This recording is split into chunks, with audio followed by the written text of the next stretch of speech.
ప్రభువైన యేసుక్రీస్తు నామములో కూడి వచ్చిన మీ అందరికీ కూడా నా హృదయపూర్వక వందనాలు. అందరికీ వందనాలు.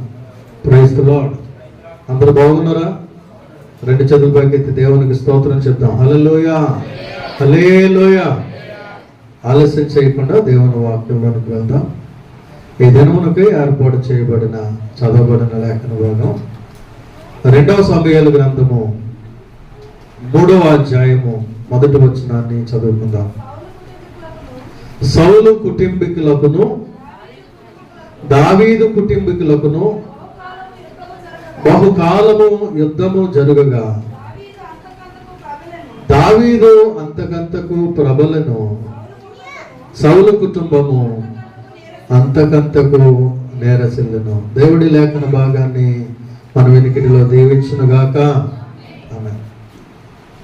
ఈ ఉదయకాల సమయంలో మనం ధ్యానం చేస్తున్నటువంటి ఈ యొక్క వర్తమానంలో ఈ మాట, దావీదు అంతకంతకు ప్రబలను, సౌలు కుటుంబము అంతకంతకు నేరసిల్లెను అనేటువంటి మాటని మనం ధ్యానం చేద్దాం. ప్రియనుకుంటున్నాం, చాలాసార్లు ఈ మాట జ్ఞాపకం చేసుకున్నాం. మరొకసారి శ్రద్ధగా ఈ వాక్యం మీద దృష్టి పెట్టి మన కుటుంబాలను ఆ కుటుంబాలతో సరిపోల్చుకుంటూ ప్రబలినటువంటి, వర్ధిల్లినటువంటి, విస్తరించినటువంటి, ఆశీర్వదించబడినటువంటి దావీదు కుటుంబం వలె మన కుటుంబం ఉందా? నేరసిల్లిపోయినటువంటి, సన్నగిల్లిపోయినటువంటి, లేకపోతే దిగజారిపోయినటువంటి, ఆశీర్వాదాలు కోల్పోయినటువంటి సౌలు కుటుంబం వలె మన కుటుంబాలు ఉన్నాయా అనేది జాగ్రత్తగా ఈ లేఖనాల్లో నుండి మనం పరిశీలన చేసుకునే ప్రయత్నం చేద్దాం. జాగ్రత్తగా ఆలోచన చేయండి ప్రియ దేవుని బిడ్డలారా. దావీదు, సౌలు వీళ్ళిద్దరు ఎవరు? సౌలు, దావీదు ఎవరు? బాబు, ఈరోజే కొత్తగా వింటున్నా అన్నట్టు చూస్తున్నానండి. మిమ్మల్ని ఎవరేమన్నాడు బాబు, మాట్లాడండి, కొంచెం పర్వాలేదు. అల్లుడు, మామ, ఫోన్లే ఆ రిలేషన్ అయినా గుర్తుంది. తండ్రి కొడుకు కాదు. ఇశ్రాయేలీయులకి మొట్టమొదటి రాజు సౌలు, రెండవ రాజు దావీదు. ఇద్దరు రాజులు. ఇంకొక మాటతో చెప్పాలంటే ఇద్దరు కూడా దేవుని చేత అభిషేకించబడిన వారు. జాగ్రత్తగా వినండి. ఇద్దరు రాజులు, ఇద్దరు కూడా దేవుని చేత అభిషేకించబడిన వారు. కానీ ఆ రెండు కుటుంబాల్లో తేడా ఏం కనబడుతుందంటే, ఓ కుటుంబం ఏమో బాగా ఎదుగుతా ఉంది, ఓ కుటుంబం బాగా దిగజారిపోతుంది. ఈ రెండు కుటుంబాలను మన కుటుంబాలతో సరిపోల్చుకుంటూ ఆలోచన చేద్దాం ఈ దినంలో. వీళ్ళిద్దరూ కూడా దేవుని నమ్ముకున్న వారే, రక్షించబడిన వారే, దేవుని అభిషేకం పొందుకున్న వారే. వీరు మనందరికీ సాదృశ్యంగా కనబడుతూ ఉన్నారు. మనందరము దేవుని బిడ్డలం, యేసుక్రీస్తు యొక్క రక్తములో కడగబడిన వారు, బాప్తిస్మం తీసుకున్న వారు, రక్షించబడిన వారము. అయితే మన కుటుంబాలలో తేడాలు కనబడుతూ ఉంటాయి. కొన్ని కుటుంబాలు చక్కగా వర్ధిల్లుతూ ఉంటాయి, కొన్ని కుటుంబాలు దిగజారిపోతున్నట్లుగా కనబడుతూ ఉంటాయి. కొన్ని కుటుంబాలు సంతోషము, ఆనందముతో విరజిల్లుతూ ఉంటాయి. కొన్ని కుటుంబాలు కష్ట నష్టాలతోటి, ఇబ్బందులతోటి కనబడుతూ ఉంటాయి. వీటికి కారణాలు ఏంటి? సౌలు కుటుంబం నేరసిల్లిపోవడానికి కారణం ఏంటి? దావీదు కుటుంబం ప్రబలడానికి, వర్ధిల్లడానికి కారణం ఏంటి అనేది గనుక లేఖనాల్లో నుండి మనం తీసుకొని చూడగలిగితే, వాటిని మన జీవితాలకు అన్వయించుకోగలిగితే, మన కుటుంబము ఎందుకు దీవించబడట్లేదు, మన జీవితాలు ఎందుకు దీవించబడట్లేదు, ఎందుకు ఆశీర్వదించబడట్లేదు, ఎందుకు వర్ధిల్లట్లేదు అనే విషయం మనం గ్రహించగలుగుతాం. సమయానుకూలంగా కొన్ని స్వభావాలు, లేకపోతే కొన్ని లక్షణాలు దావీదులో నుండి, సౌలులో నుండి మనం చూసుకుందాం. అదే సమయంలో అది దావీదు గురించి చెప్పాడు, ఇది సౌలు గారి గురించి చెప్పాడు, మాకేం సంబంధం లేదని కాదు. ఆ దావీదు గురించి చెప్పినా, సౌలు గురించి చెప్పినా ఆ విధంగా మనం ఉంటున్నామా లేదా? సౌలు వలె ఉన్నామా, దావీదు వలె ఉన్నామా అనేది మనము అర్థం చేసుకోవడానికి మరొకసారి దేవుడి మాటలు మనకి వినిపింప చేస్తా ఉన్నాడు. దావీదు అంతకంతకు ఎదగడానికి, ప్రబలడానికి, వర్ధిల్లడానికి, సౌలు కుటుంబం అంతకంతకు నెరసిల్లిపోవడానికి కారణాలు మనం చూద్దాం. మొట్టమొదటి కారణం, అమ్మ జాగ్రత్తగా వినండి, మొట్టమొదటి కారణం చూద్దాం. ఈ ప్రతి కారణం కూడా వాళ్ళిద్దరితో పోల్చుకొని చూస్తాం మనం. ఆ మొట్టమొదటి కారణాన్ని చూద్దాం. మొదటి సమూయేలు గ్రంథం 15వ అధ్యాయము, మొదటి సమూయేలు గ్రంథం 15వ అధ్యాయము 3వ వచనం.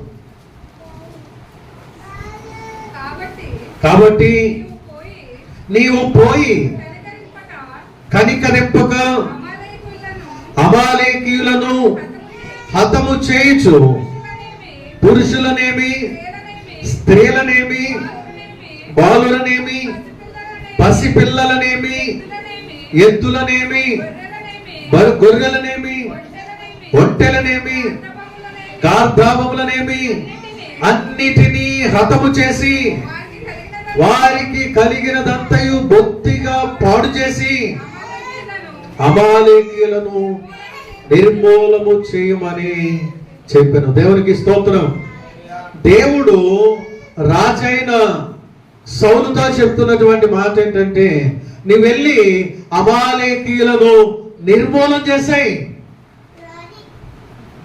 వాళ్ళెవ్వరూ కూడా బ్రతకడానికి వీల్లేదు.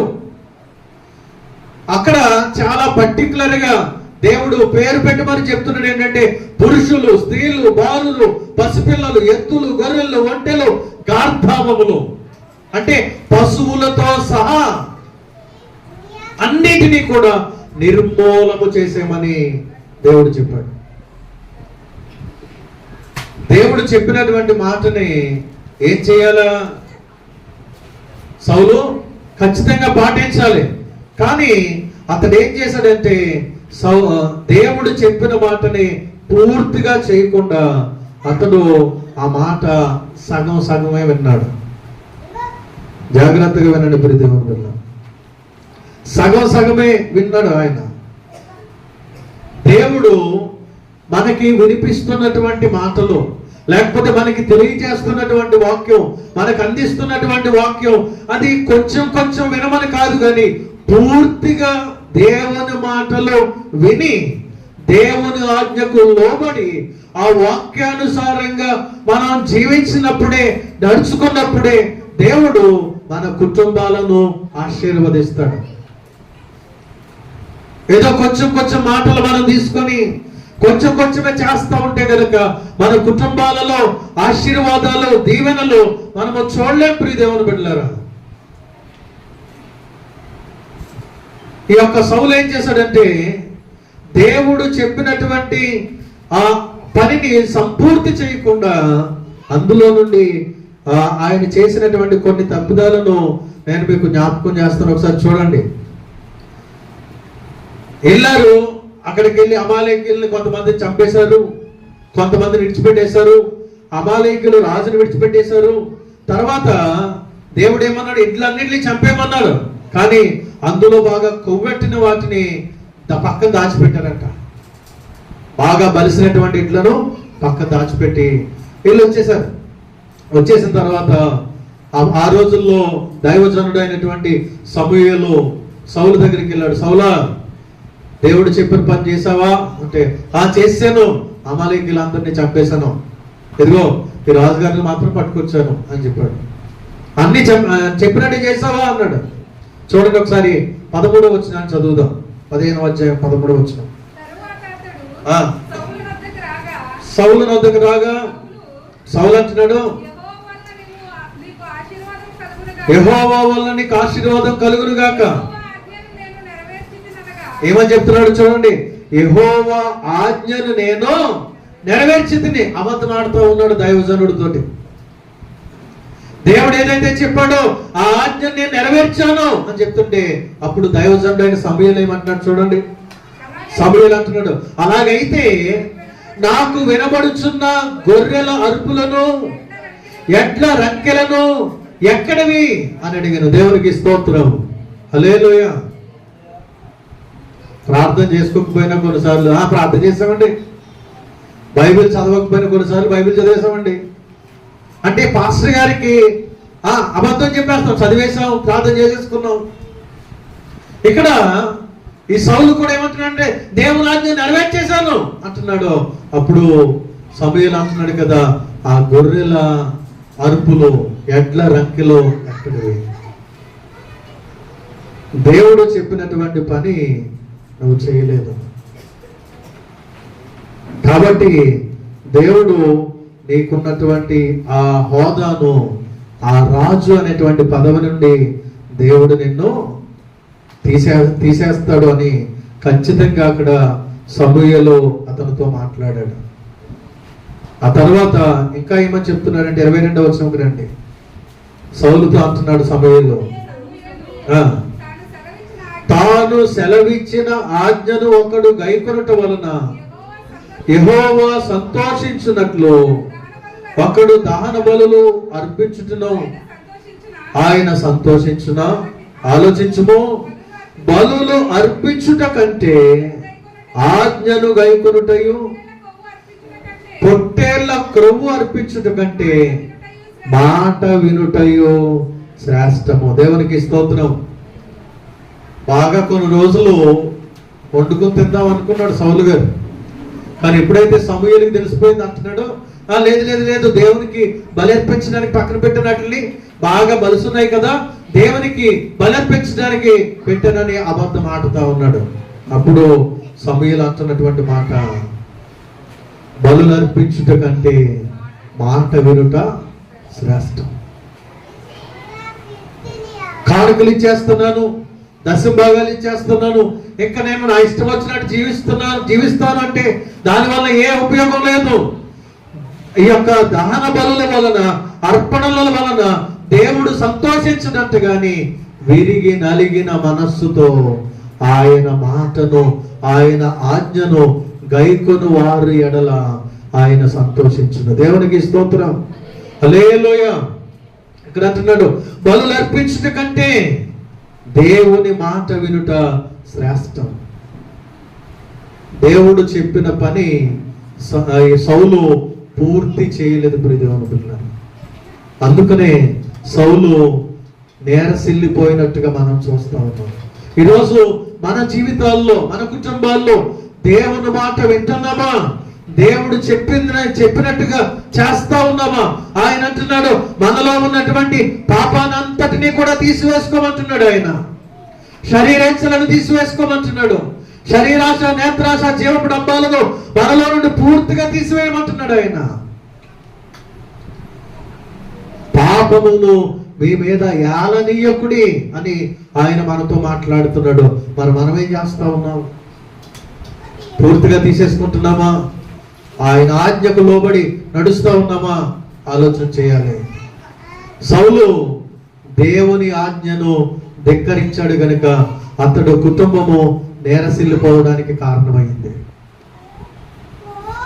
దావీదు జీవితంలో చూద్దాం.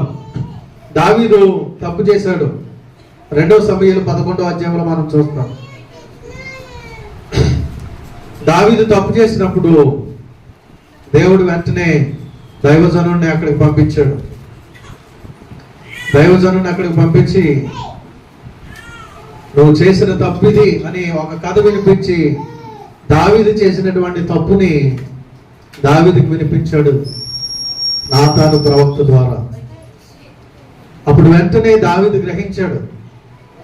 దావీదు కూడా రాజే, కానీ దావీదు దేవుడు గద్దించినప్పుడు, లేకపోతే దేవుడు చెప్పినప్పుడు ఆ మాటకు లోబడ్డాడు. లోబడి ఏం చేశాడంటే వెంటనే ఆ యొక్క దైవజనుడి దగ్గరికి వెళ్ళి ఆ దైవజనుడి దగ్గర తన పాపాన్ని ఒప్పుకోవడం మొదలు పెట్టాడు. ప్రియదేవుని పిల్లలు, నాతాను ప్రవక్త అన్నాడు, బత్షెబతో పాపం చేసింది నువ్వే, తన భర్తను చంపించింది నువ్వే అని చెప్పినప్పుడు, నేను కాదు, సైనికుడు ఎవడో చంపేశాడు అని అబద్ధం ఆడొచ్చు దావీదు. కానీ దావీదు అలా అబద్ధం ఆడకుండా వెంటనే తన సింహాసనం దిగి అక్కడ మోకాళ్ళ మీద ఉండి నేను తప్పు చేశాను, నేను పాపం చేశాను, నా పాపాలు క్షమించు అని ఆయన వెంటనే తన పాపాలు ఒప్పుకున్నాడు. అప్పుడే దావీదు రాసినటువంటి కీర్తన, దావీదు రాసినటువంటి మాటలో 51వ కీర్తనలో మనకు కనబడతాయి. హిస్సోపుతో నన్ను కడుగు ప్రభువా, హిమము కంటే తెల్లగా కడుగు, నాకు మరలా శుద్ధ హృదయాన్ని దయచే ప్రభువా అంటూ తన పాపాన్ని దేవుని ఎదుట ఒప్పుకున్నాడు. సామెతలు 28:13 ప్రకారం అతిక్రమములను దాచిపెట్టేవాడు వర్ధిల్లడు, వాటిని ఒప్పుకొని విడిచిపెట్టేవాడే కనికరం పొందుతాడు. ఈరోజు ఆయన సన్నిధిలో ఉన్న ప్రియ దేవుని బిడ్డలారా, మనం కూడా పాపాలు చేస్తున్నాం, దేవునికి ఆయాసకరమైన మార్గాల్లో నడుస్తూ ఉన్నాం, దేవునికి ఇబ్బంది పెట్టేటువంటి మాటలు మాట్లాడుతూ ఉన్నాం. కానీ ఆయన ఎదుట మన పాపాలు ఒప్పుకొని విడిచిపెడుతున్నామా? దేవుని యొక్క కనికరాన్ని పొందుకుంటున్నామా? అవును ప్రభువా, నేను నీకు వ్యతిరేకంగా మాట్లాడాను, నీకు వ్యతిరేకంగా పాపం చేశాను, దయతో నన్ను క్షమించు ప్రభు అని దావీదు వలె దేవుని పాదాల చెంత మన తప్పిదాలు పొరపాట్లు ఒప్పుకుంటున్నామా? సౌలు తన పొరపాటును కప్పుకున్నాడు, దావీదు తన పొరపాటును ఒప్పుకున్నాడు. కనుక దావీదు కుటుంబము అంతకంతకు ప్రబలను, సౌలు కుటుంబము అంతకంతకు దిగజారిను. మొట్టమొదటి మాట ఏంటంటే, దేవుని మాట సౌలు ఒప్పుకోలేదు, దేవుని మాటకి దావీదు విధేయుడయ్యాడు. మనం కూడా మన జీవితాల్లో మన కుటుంబాలు దీవించబడాలంటే దేవుని మాటకు లోబడాలి, దేవుడు చెప్పింది చేయాలి, అప్పుడే మనం దీవించబడతాం. చెప్పినట్లు చేయకపోతే గనక సౌలు వలె మన కుటుంబాలు కూడా దిగజారిపోయే ప్రమాదం ఉంది. ప్రియ దేవుని బిడ్డలారా, దేవుని మాట వినాలి. రెండవ లక్షణాన్ని చూద్దాం. దావీదు కుటుంబం వర్ధిల్లడానికి, సౌలు కుటుంబం నీరసిల్లిపోవడానికి రెండో కారణాన్ని మనం చూద్దాం. సమూయేలు గ్రంథంలోనే మొదటి సమూయేలు 17వ అధ్యాయము, మొదటి సమూయేలు 17వ అధ్యాయము 11వ వచనం.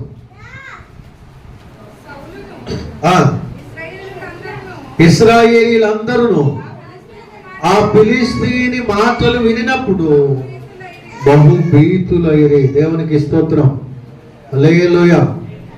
జాగ్రత్తగా ఆలోచన చేయండి ప్రియ దేవుని బిడ్డలారా. సౌలుని ఎవరు రాజుగా చేశారు? సౌలుని దేవుడే రాజుగా అభిషేకించాడు. ఇశ్రాయేలీల ప్రజలకి మొట్టమొదటి రాజుగా సౌలుని దేవుడే నియమించాడు. నియమించి అనేక యుద్ధాలలో దేవుడు విజయాన్ని ఇచ్చాడు. అయితే ఇక్కడ ఏం జరిగింది అంటే, సౌలు ఫిలిస్తీన్ల యుద్ధానికి వచ్చినప్పుడు ఆ ఫిలిస్తీన్లో ఒక బలమైనటువంటి వ్యక్తి, 6 మూరల జానుడు ఉన్నటువంటి వ్యక్తి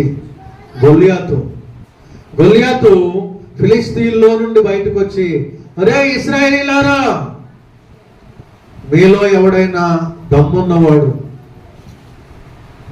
కండలున్నవాడు వచ్చి నన్ను ఒక్కడిని కొట్టండి చాలు, నన్ను ఒక్కడిని కొట్టి నన్ను ఓడిస్తే ఫిలిస్తీన్లు అందరూ ఓడిపోయినట్టే, నేను మిమ్మల్ని ఓడిస్తే ఇశ్రాయేలీలు అందరూ ఓడిపోయినట్టే అని వచ్చి రోజు కూడా తొడగొట్టి సవాల్ చేస్తున్నాడంట.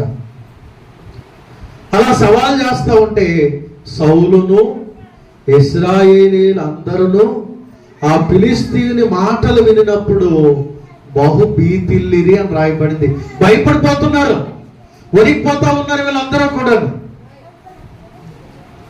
అయితే రాజు ఏం చేయాలి అంటే, రాజు దేవుని దగ్గరికి రావాలి. అమ్మ జాగ్రత్తగా వినండి. సౌలు ఏం చేయాలంటే వెంటనే, ప్రభువా ఏం చేయాలి, ఇదిగో మాకంటే పెద్ద ఎత్తుగా ఉన్నాడు, బలంగా ఉన్నాడు, వాడిని చూస్తుంటే ఆ సైనికులందరూ, మన ఇశ్రాయేలు ప్రజలందరూ కూడా భయపడతా ఉన్నారు, కాబట్టి నువ్వే సహాయం చేయి ప్రభువా అని ఆ యుద్ధం వచ్చినప్పుడు, లేకపోతే ఆ శత్రువు వచ్చినప్పుడు ఇతడు దేవుని దగ్గరికి రావాలి. జాగ్రత్తగా వినండి.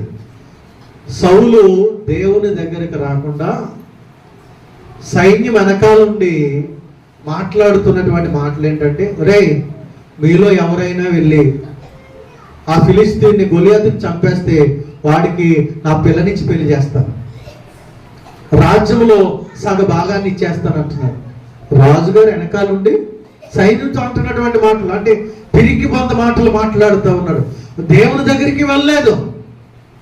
దేవుని దగ్గరికి వెళ్ళకుండా అక్కడ ఉన్నటువంటి సైనికులకి ఆఫర్ ఇస్తా ఉన్నాడు, నేను నా కుమార్తె నుంచి పెళ్లి చేస్తాను, ఎవరైతే ఆయన చంపేస్తారో మన రాజ్యంలో సగం రాజ్యం ఇచ్చేస్తాననేటువంటి మాటలు మాట్లాడుతూ ఉన్నాడు. దేవుని బిడ్డలారా,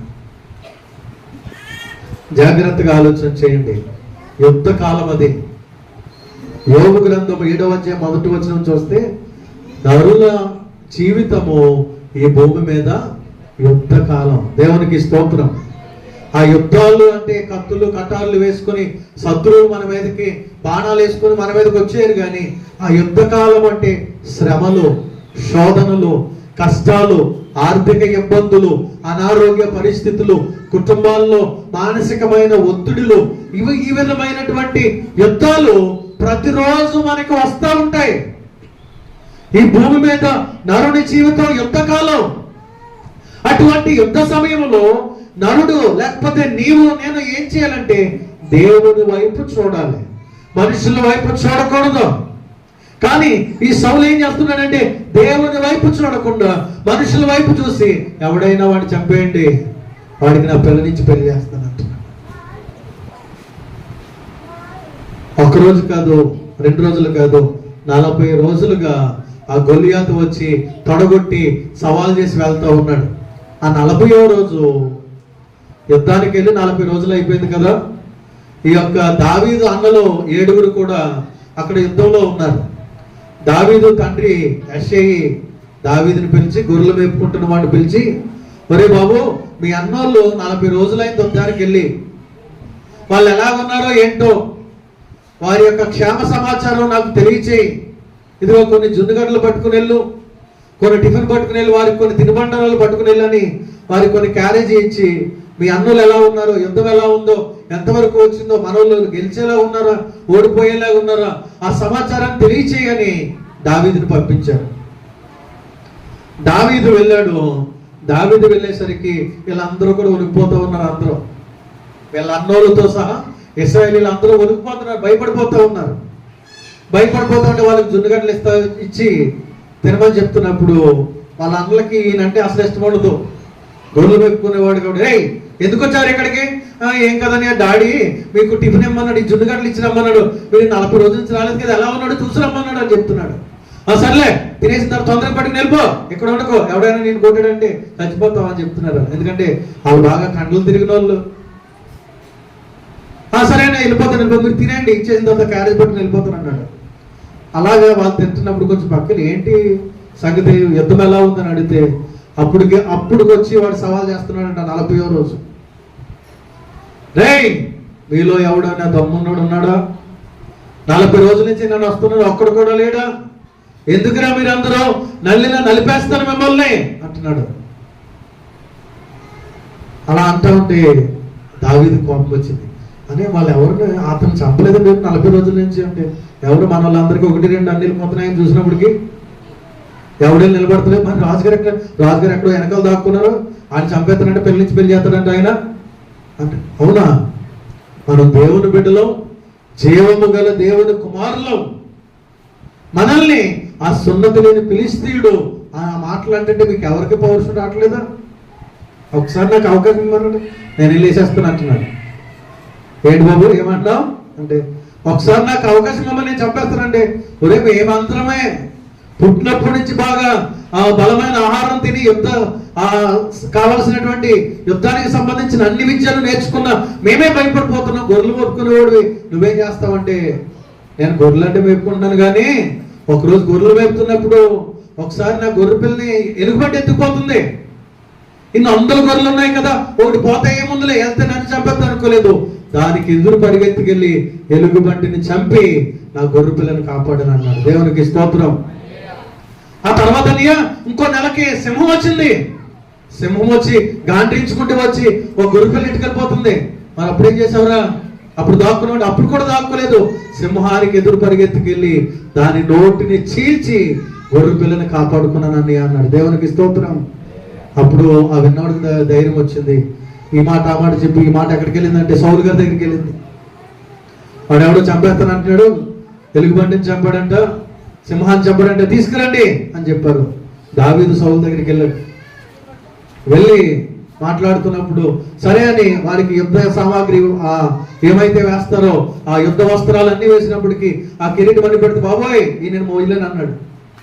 తీసి పక్కన పెట్టేశారు.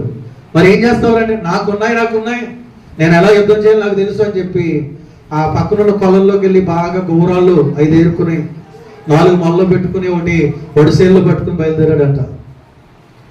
ఆయనేమో ఎంత పడుకున్నాడు, ఈయనేమో ఎంతే ఉన్నాడు. దేవునికి స్తోత్రం.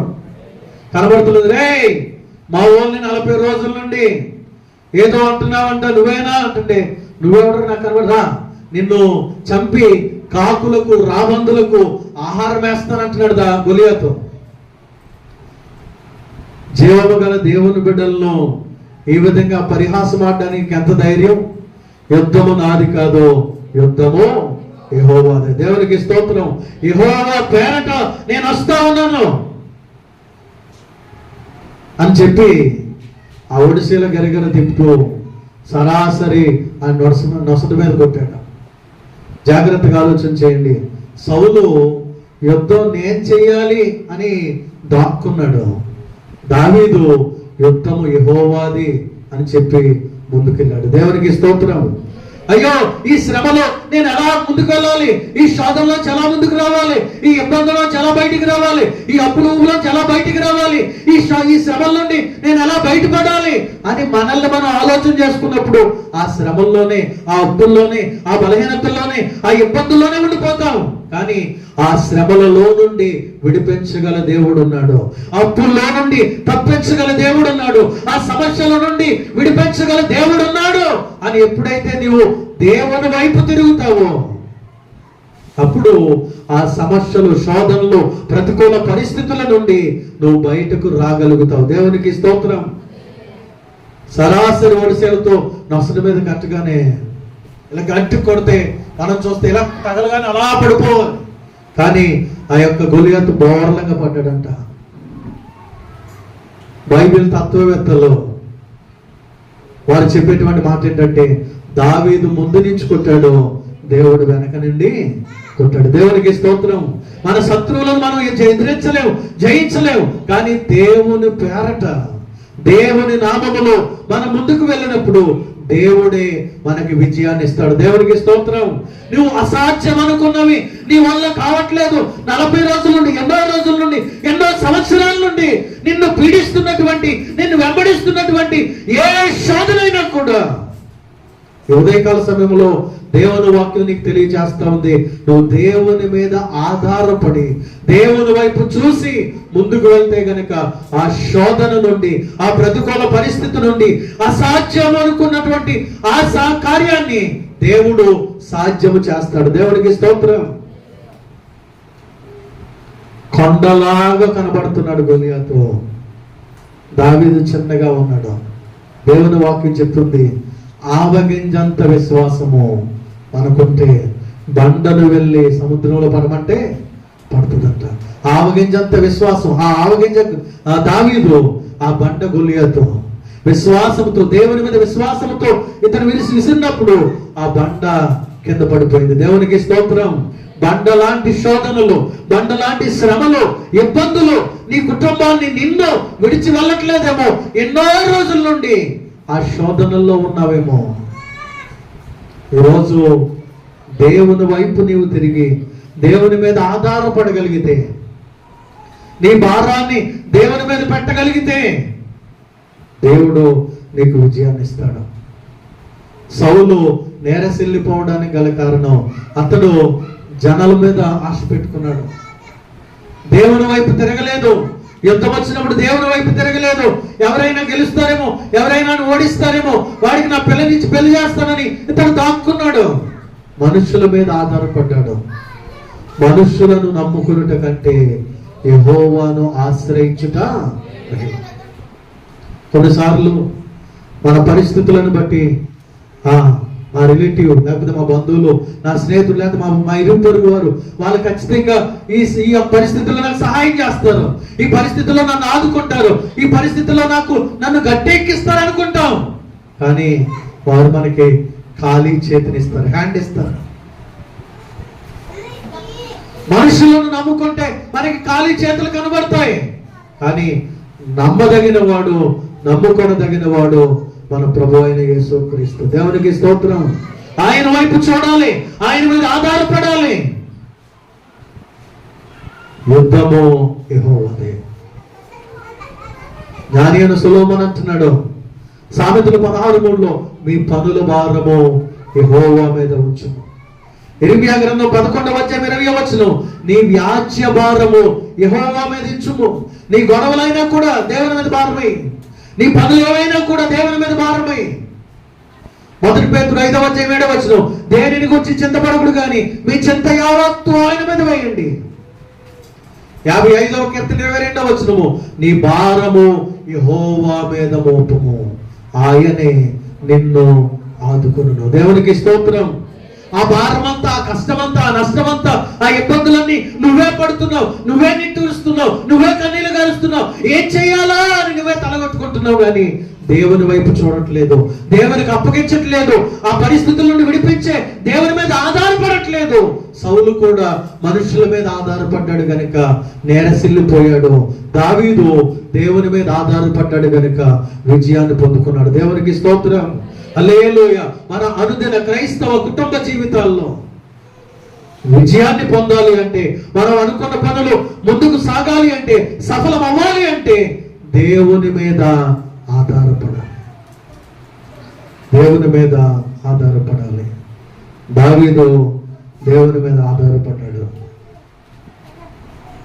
కనుక అతనికి గొప్ప సహాయము దేవుడు అనుగ్రహించి విజయాన్ని అనుగ్రహించాడు. దేవునికి స్తోత్రం. హల్లెలూయా. ఈరోజు కార్యక్రమాలు ఎక్కువ ఉన్నాయి కనుక చివరిగా ఇంకొక మాట చూపించి నా మాటలు ముగిస్తాను. ప్రియదేవులారా, 2 పాయింట్లు మాత్రమే చెప్పాను. దావీదు ప్రబలడానికి, సౌలు నేరసిల్లిపోవడానికి 2 మాటలు. ఒకటి, సౌలు దేవుని మాట వినలేదు, దావీదు దేవుని మాట విన్నాడు. రెండవది, సౌలు దేవుని మీద ఆధారపడలేదు, దావీదు దేవుని మీద ఆధారపడ్డాడు. ఈ మాటలు వింటున్న నీవు దేవుని మాట వింటున్నావా? దేవుని మాట వినట్లేదా? దేవుని మీద ఆధారపడుతున్నావా? దేవుని మీద ఆధారపడట్లేదు. ఆలోచన చేయాలి. చివరిగా ఇంకొక మాటని చూపించుకుని మనం ముగింపులోకి తీసుకెళ్దాం. 1 సమూయేలు 28వ అధ్యాయము, 1 సమూయేలు 28వ అధ్యాయము 7వ వచనాన్ని చదువుదాం. అప్పుడు సౌలు, నా కొరకు మీరు కర్ణ పిశాచములు గల ఒక స్త్రీని కనుగొనుడి, నేను పోయి దాని చేత విచారణ చేతునని తన సేవకులకు ఆజ్ఞ ఇయ్యగా. జాగ్రత్తగా వినండి అమ్మా. ఈ 3వ పాయింట్ కూడా చాలా ప్రాముఖ్యమైనది. 5 ఉన్నాయి కానీ ఈరోజు కొన్ని కార్యక్రమాలు ఉన్నాయి కనుక త్వరగా ముగిస్తాను. ఈ 3వ మాట చాలా ప్రాముఖ్యమైనది. సౌలు మొట్టమొదటి 3వ మాటలో సౌలు చేస్తున్న పని ఏంటంటే, అప్పుడు సౌలు అంటున్నాడంట, నా కొరకు మీరు, ఏమని రాయబడింది మీ బైబిల్లో? కర్ణ పిశాచములు గల ఒక స్త్రీని, కర్ణ పిశాచములు గల ఒక స్త్రీని, పోగులు కట్టేటువంటి వారిని, తాళ్ళు కట్టేటువంటి వారిని, తాయిత్తులు కట్టించుకునే వారి దగ్గరికి ఈ రోజుల్లో ఎవరైతే వెళ్తున్నారో, ఇది ఎక్కడ నుండి అంటే సౌలు గారి దగ్గర కూడా ఉంది. సౌలు ఎవరి దగ్గర విచారణ చేయాలనుకుంటున్నాడంట? కర్ణ పిశాచములు గల స్త్రీని కనుగొని తీసుకొని రండి, నేను ఆమె దగ్గర విచారణ చేయాలి. దేవుని చేత అభిషేకించబడినటువంటి రాజు, దేవుని చేత ఎన్నో విజయాలు పొందినటువంటి ఈ సౌలు అనేటువంటి రాజు చివరికి ఏమైపోయాడు అంటే కర్ణ పిశాచాల దగ్గరికి వెళ్ళే స్థితిలోనికి వెళ్ళిపోయాడు. చాలా దురదృష్టకరమైనటువంటి సంఘటన ఏంటంటే, రక్షించబడి బాప్తిస్మం తీసుకున్నటువంటి క్రైస్తవులు, దేవుని బిడ్డలు, విశ్వాసులు వారి కుటుంబాల్లో శోధన వచ్చినప్పుడు, వారి కుటుంబాల్లో బలహీనతలు వచ్చినప్పుడు, వారి కుటుంబాల్లో అనారోగ్యం వచ్చినప్పుడు ఈ తాయిత్తుల దగ్గరికి వెళ్ళిపోతున్నారు, తాళ్ళు కట్టించుకోవడానికి వెళ్ళిపోతున్నారు, ఆ కొండల దగ్గర గుట్టల దగ్గర ఉన్నవారి దగ్గరికి వెళ్తూ ఉన్నారు. ప్రియ దేవుని బిడ్డలారా, చాలా విచారకరమైన సంగతి ఇది. జీవము గల దేవుని బిడలమైనటువంటి మనం, దెయ్యముల నుండి విడిపించగలిగినటువంటి శక్తి కలిగినటువంటి దేవుణ్ణి కలిగి ఉండి మనము ఆయన శక్తిని నిర్లక్ష్యం చేస్తూ, ఆయన మీద విశ్వాసం ఉంచకుండా, ఆయనను నమ్మకుండా ప్రార్థన చేస్తే ఆయన విడుదలనిస్తాడు అనేటువంటి విశ్వాసము కూడా లేకుండా వెంటనే ఎక్కడికి వెళ్ళిపోతున్నారు అంటే ఆ కర్ణ పిశాచములు అనబడిన మంత్రగాళ్ళ దగ్గరకి, తాయిత్తులు, పోములు కట్టించుకునేటువంటి స్థితిలోనికి నేడు క్రైస్తవ్యం వెళ్ళడం చాలా దురదృష్టకరం. వినండి వినండి వినండి, ఈ మాట జాగ్రత్తగా వినండి. సౌలు నేరసిల్లిపోవడానికి, సౌలు కుటుంబం దిగజారిపోవడానికి, సౌలు కుటుంబం వర్ధిల్లకపోవడానికి మంత్రగాలను ఆచరించడమే, అనుసరించడమే, వారి దగ్గరికి వెళ్ళడమే, దేవుణ్ణి విడిచిపెట్టి వేరొకరిని ఆశ్రయించే వారికి శ్రమ అని దేవుని వాక్యం చెప్తుంది. ఈరోజు మన కుటుంబాలు వర్ధిల్లకపోవడానికి, దేవుని కార్యాలు మన కుటుంబాలలో పొందుకోలేకపోవడానికి, దేవుని ఆశీర్వాదాలు మన పిల్లల జీవితంలో దేవుని స్వస్థతలు చూడలేకపోవడానికి గల కారణం, జీవము గల దేవునిని, ప్రార్థన ఆలకించేటువంటి దేవునిని లేనిదాన్ని ఉన్నట్టుగాను, ఉన్నదాన్ని లేనట్టుగాను చేయగల సమర్థుడైనటువంటి దేవునిని, ఎర్ర సముద్రాన్ని పాయలుగా చేసినటువంటి దేవునిని, 5 రొట్టెలు 2 చేపలు 5,000 మందికి పంచినటువంటి ఆశ్చర్యకరుడు, అద్భుతకరుడైనటువంటి దేవుణ్ణి విడిచిపెట్టి వేరే ఎవరి దగ్గరకు వెళ్తున్నా నీ జీవితాల్లో, నీ కుటుంబాల్లో దేవుడు ఎందుకు మేలులు చేస్తాడు? దేవుడు ఎందుకు ఆశీర్వదిస్తాడు నీ కుటుంబాన్ని? నీవు నమ్ముకున్న దేవుని మీద నీకు విశ్వాసం లేదు, నువ్వు విశ్వసించిన దేవుని మీద నువ్వు నమ్మకం పెట్టుకోలేదు, వేరొకరిని ఆశ్రయిస్తున్నావు. కీర్తనగాడు చెప్తున్నాడు, దేవునిని విడిచి వేరొకరిని ఆశ్రయించు వారికి శాపము కలుగును. తాళ్ళు కట్టుకుంటున్నాం, పోములు కడుతూ ఉన్నాం, ప్రార్థనకు వచ్చేస్తా ఉన్నాం. నీ దేవుడు ప్రార్థనకి జవాబు ఇవ్వడా? అద్భుత ఆశ్చర్య కార్యాలు చేయలేడా? బైబిల్ గ్రంథంలో, నువ్వు చదువుతున్నటువంటి గ్రంథంలో, క్రొత్త నిబంధనలో ఆయన పేరట ఎన్ని దెయ్యపు శక్తులు విడిచి వెళ్ళిపోలేదు. పోనీ టీవీల్లో, ఆ సెల్ ఫోన్ లో చూస్తున్నటువంటి ఆ గొప్ప దైవజనుల ప్రార్థన ద్వారా ఎన్ని పిశాచాలు విడిచి వెళ్ళిపోలేదు. అప్పుడైనా నీకు విశ్వాసం కలగట్లేదా? నీ విశ్వాసము దేవుని యందైతే, నమ్ముట నీ వలనైతే నమ్మువానికి సమస్తము సాధ్యం. నీ నమ్మకం తాళ్ళ మీద కనబడుతుంది, దేవుని మీద కనబడట్లేదు. అందుకే నీ కుటుంబము నేరసిల్లిపోతుంది. మీరు బాధపడినా నాకు ఇబ్బంది లేదు. బైబిల్ గ్రంథం ఖచ్చితంగా చెప్తున్నమాట, దేవునిని విడిచి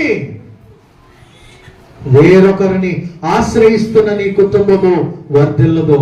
ఇక్కడ ఈ సౌలు దేవుని చేత అభిషేకించబడిన వాడు, దేవుని చేత ఎన్నుకొనబడిన వాడు, దేవుని చేత పదవిని పొందినటువంటి వాడు, దేవుని దగ్గర విచారించకుండా కర్ణ పిశాచాల దగ్గరికి వెళ్ళాడు. అతని కుటుంబము నేరసిల్లిపోయింది. చూడండి, 2వ మాట చూద్దాం. దావీదు ఏం చేస్తున్నాడు? 2వ సమూయేలు 2వ అధ్యాయం 1వ వచనం. 2వ సమూయేలు 2వ అధ్యాయం 1వ వచనం. ఇది జరిగిన తర్వాత, యోధా పట్టణములోనికి నేను పోవుదునా అని దావీదు యెహోవా యొద్ద విచారణ చేయగా. దేవునికి స్తోత్రం. దావీదు ఎక్కడ విచారణ చేస్తున్నాడు? అయ్యా నన్ను యోధా వెళ్ళమంటావా? అయ్యా నన్ను ఇశ్రాయేలు వెళ్ళమంటావా? ఎక్కడికి వెళ్ళమంటావా అని ఎవరిని అడుగుతున్నాడు? యెహోవా యొద్ద విచారణ చేస్తా ఉన్నాడు. ప్రియ దేవుని బిడ్డలారా, ఏ శోధన వచ్చినా, ఏ శ్రమ వచ్చినా, ఏ ఇబ్బంది వచ్చినా, ఎంత భయంకరమైన అనారోగ్యము నిన్ను చుట్టుముట్టినా జాగ్రత్తగా వినండి, నా మాటలు ముగిస్తా ఉన్నాను. మీ కుటుంబాలలో మీకెంత భయంకరమైన బలహీనత ఏలుబడి చేసినా నువ్వు రావలసింది, వేడుకొనవలసింది, చెప్పవలసింది ఎవరికి అంటే దేవునికి. దేవునికి స్తోత్రం.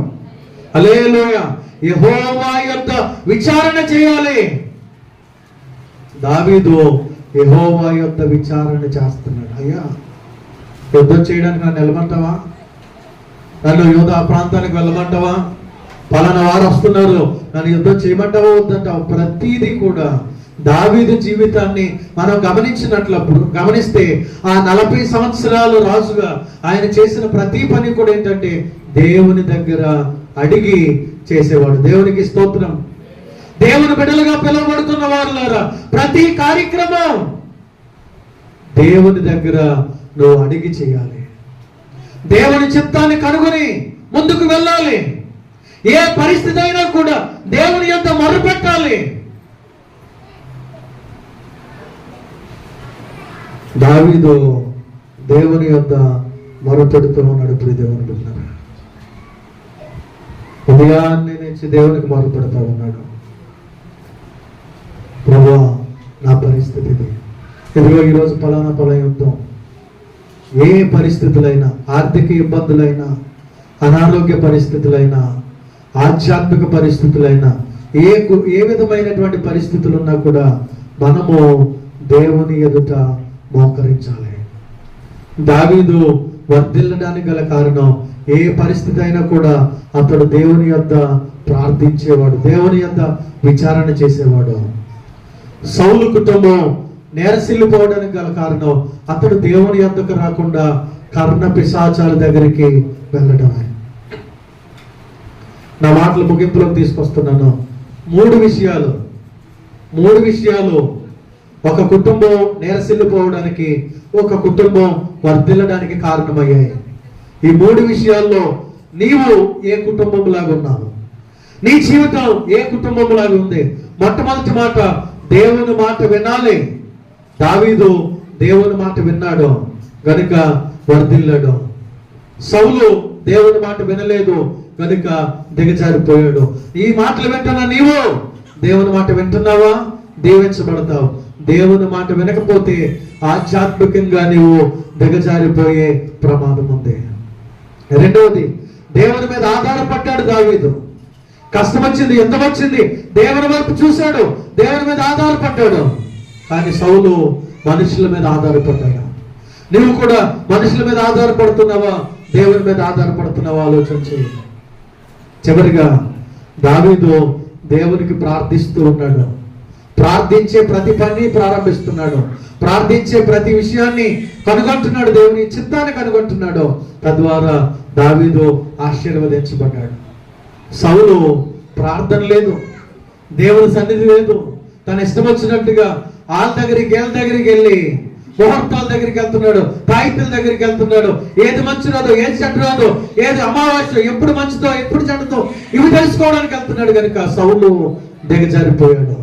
మరి నీ కుటుంబం, ప్రతి మీ ఇంట్లో జరిగే ఏ కార్యక్రమం అయినా ప్రార్థనతో ప్రారంభిస్తున్నావా, లేకపోతే ఏ రోజు మంచిదో తెలుసుకోవడానికి ఆ ముహూర్తాలు పెట్టే వాళ్ళ దగ్గరికి వెళ్తున్నావా? మీ ఇంట్లో బలహీనత వచ్చినప్పుడు ప్రార్థన చేస్తున్నావా, లేకపోతే తాయితుల దగ్గరికి, తాడు దగ్గరికి వెళ్తున్నావా? వీటిలో అనారోగ్యం ఏర్పాటు చేస్తున్నప్పుడు దేవుని పాదాలు చెంత పడుతున్నావా, లేకపోతే వేరే వేరే తాళ్ళు దగ్గరికి వెళ్తున్నావా? ఆలోచన చెయ్యి. సౌలు వలె దేవునిని విడిస్తే నీ కుటుంబము కూడా వర్ధిల్లకుండా దిగజారిపోతుంది. దావీదు వలె దేవుని మాట విని, దేవుని మీద ఆధారపడి దేవునికి ప్రార్థిస్తే నీ కుటుంబము వర్ధిల్లుతుంది. అటు వర్ధిల్లే కృపలో దేవుడు మన కుటుంబాలను ఉంచాలని కోరుతూ దేవుడి మాటలో మన వినికిడిలో దీవించునుగాక. ఆమేన్.